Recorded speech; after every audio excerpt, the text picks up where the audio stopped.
Hi again everybody. Well, this is the third video of a series of videos where I will show you how to create a basic Rails API template.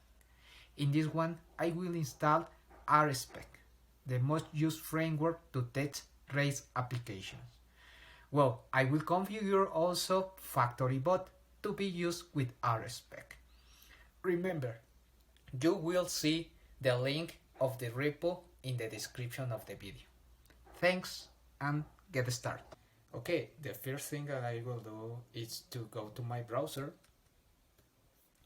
and here I will go to the repo of rspec for Rails. Here I will get into, and you will see the installation instructions.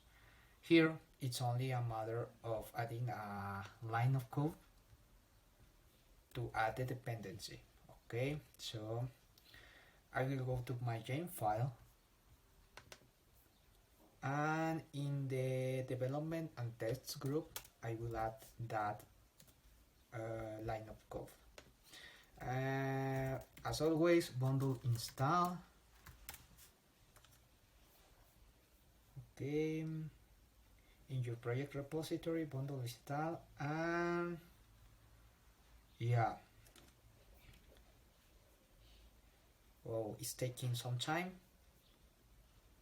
The next step is to generate the configuration files for rspec. We will generate them by this command, rails generate rspec install. So let's see if it's fetching. Okay, well, it's done. So the next step is rails generate rspec install, okay, to generate the configuration files. Yes, and as you can see, the files were generated. Here we have the folder and the corresponding files. Okay, the next step is to, well, these are instructions to upgrade the version, but what I like to install also is FactoryBot Rails to be used with rspec. FactoryBot Rails, and here the download, the configuration. Okay, again we need to add a line of code in our gem file, specifically in our development and tests group, that is a development and test environment. Okay, and again bundle install, and here you will see the link for the configuration of the FactoryBot methods. Here in the configuration section you will see the different configuration for different frameworks of test. In our case we are using rspec and we will follow this instruction, but if you read this one, it's supposed to us to create a FactoryBot file, but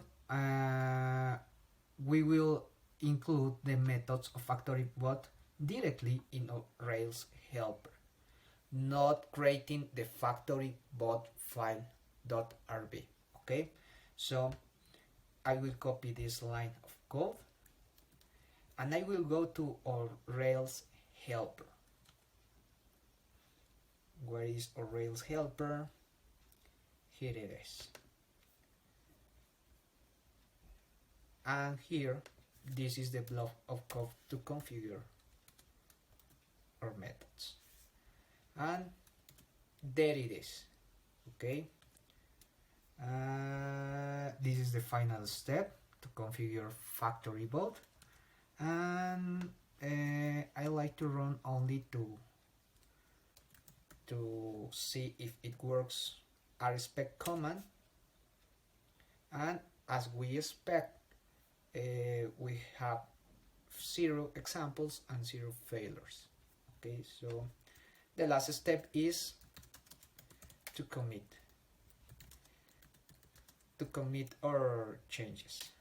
Git commit install rspec and install and configure rspec and FactoryBot.